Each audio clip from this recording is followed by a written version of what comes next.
Hello बच्चों, welcome to my YouTube channel teach with Kamal में आपका स्वागत है। आज की इस वीडियो में हम आपको बताएंगे कि हिंदी मधुबन क्लास 5th का सेकंड चैप्टर जिसका नाम है काकी। चलो हम ये पाठ रीडिंग करते हैं, अभी पढ़ाते हैं। उस दिन बड़े सवेरे श्यामू की नींद खुली तो उसने देखा घर में कोहराम मचा हुआ है।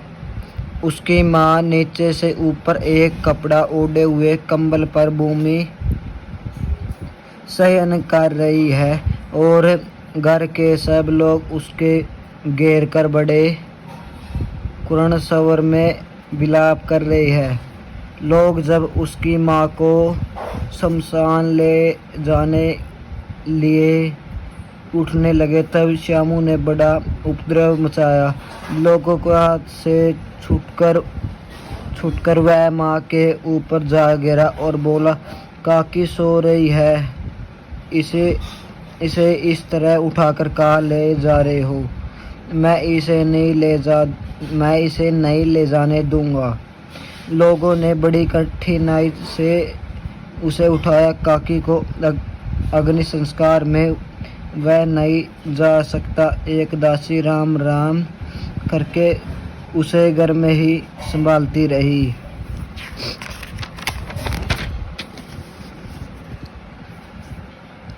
यद्यपि बुद्धिमान गुरुजनों ने उसे विश्वास दिलाया कि उसकी काकी उसके मामा के यहाँ गई, परंतु यह बात उसको छिपी नहीं रही सकी कि काकी और कहीं नहीं ऊपर राम के यहाँ गई है।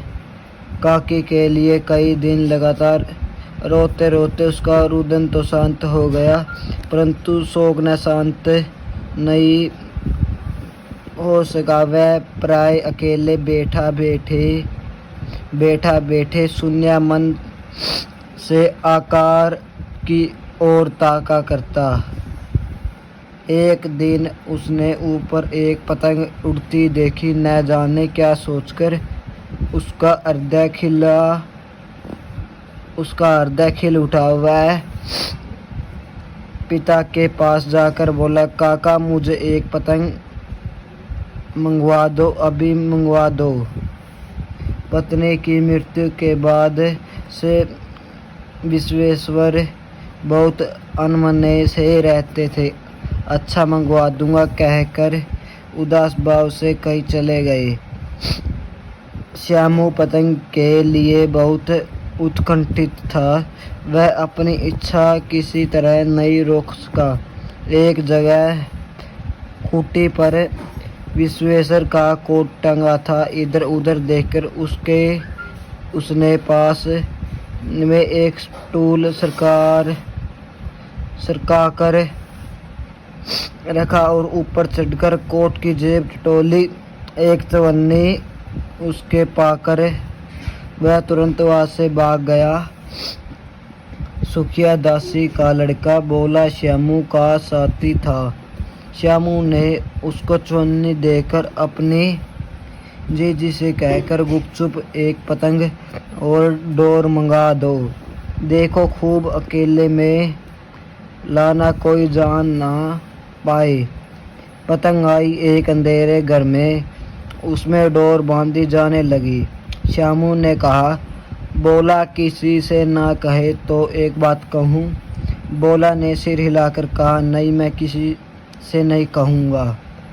श्यामू ने रहस्य खोला, मैं यह पतंग ऊपर राम को यह भेजूँगा, इसका पकड़कर काकी नीचे उतरेगी। मैं लिखने नहीं जानता, नहीं तो इस पर उसका नाम लिख देता। बोला श्यामू से अधिक समझदार था। उसने कहा, बात तो बड़ी अच्छी सोची, परंतु एक कठिनाई है। यह डोर पतली है, इसे पकड़कर काकी उतर नहीं सकती। इसके टूट जाने का डर है। पतंग में मोटी रस्सी हो तो सब ठीक हो जाए। श्यामू गंभीर हो गया। मतलब यह बात लाख रुपए की सुनाई गई, परंतु कठिनाई यह भी कि मोटी रस्सी कैसे मंगवाई जाए और घर के जो आदमी उसकी काकी को बिना दया के जला आए हैं उसे इस काम के लिए देंगे नहीं। उस दिन श्यामू को चिंता के मारे बड़ी रात तक नींद नहीं आई। पहले दिन की तरकीब से दूसरे दिन उसने पिता के कोट से 1 रुपया निकाला, ले जाकर बोले को दे दिया और बोला, देख बोले किसी को मालूम नहीं होना पाए। अच्छी बड़ी रस्सियाँ मंगवा दे, एक रस्सी छोटी पड़ेगी।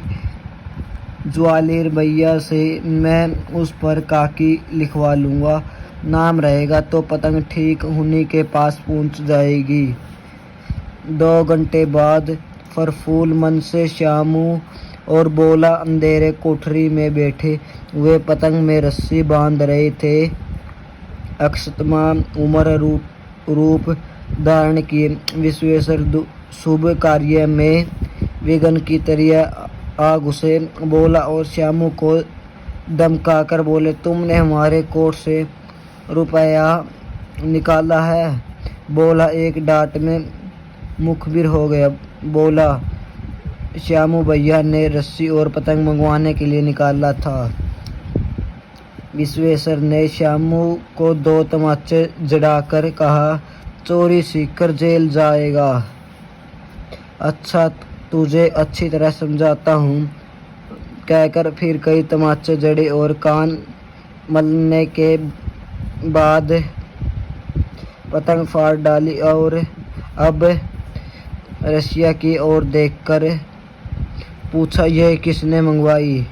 बोला इन्होंने मंगवाई थी। कहते थे इनसे पतंग तानकर काकी गौराम के यहाँ से नीचे उतारेंगे।